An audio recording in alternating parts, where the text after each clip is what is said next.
So, this story is about a troop of monkeys who live in the canopy of a big banyan tree. Now, this troop is known for being very noisy.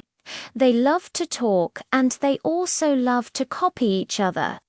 But most of all, they love to listen to their leader, Mogo.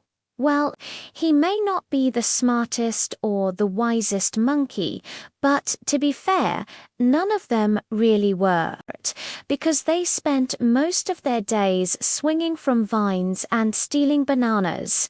But that's what leaders are for, right? To get them out of trouble. Well, one day the dry season had come to the forest. The river had dried up.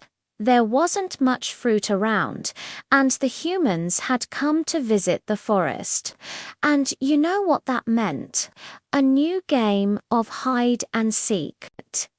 As the monkeys chattered excitedly about the prospect of finding the best hiding places in the forest, they heard something very surprising. It was the monkeys who were being sought after. That's right, this time the humans wanted to catch them. Now, you might wonder why the monkeys didn't just run away. After all, they are great at climbing, aren't they? Well, that's what they thought too.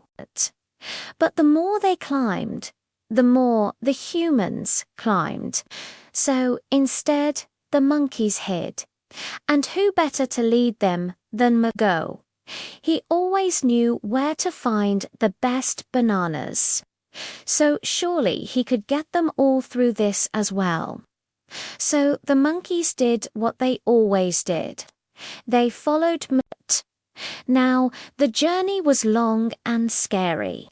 They had to cross the parched riverbed, dodge the humans, and avoid their curious dogs. And yet, somehow by the end of it, all the monkeys managed to reunite at their banyan tree, safe and sound. The humans hadn't found them.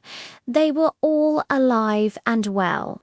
But they were exhausted and famished, and they needed some proper rewards for such bravery. You know, some nice juicy mangoes, some fresh bananas, maybe some delicious dates. The monkeys scrambled down the tree and headed towards the riverbed. Maybe the rains had come.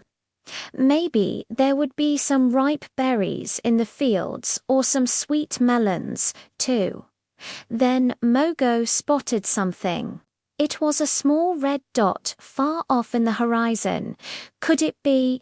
Was it a mango tree full of sweet, juicy fruit? Of course it was. The monkeys got excited. Now, usually they liked to keep their stash of fruit hidden, but today they were too hungry to care. So, following Mogo, they ran towards the tree. Now, they didn't know this, but what they had actually found was a very cleverly disguised human trap, and Mogo, the great leader, had just led them right into it. The next morning, Mogo woke up feeling ashamed. What had he done? How could he have been so careless? He should have known that there were no free lunches in the jungle, especially if they tasted like sweet, juicy mangoes. But alas, he didn't know that. And now the monkeys were in trouble. They had eaten the sauerkraut, and now their tummies hurt. As Mogo walked past the riverbed, he noticed something floating in the water. It was a tiny wooden boat made by the humans, and inside it, something that could save the monkeys.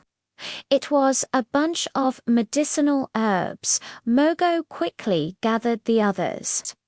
Maybe this was a sign. Maybe the humans had actually left this for them. Now, usually the monkeys didn't share food, but this time they had to. They shared the herbs, and soon enough they started feeling better.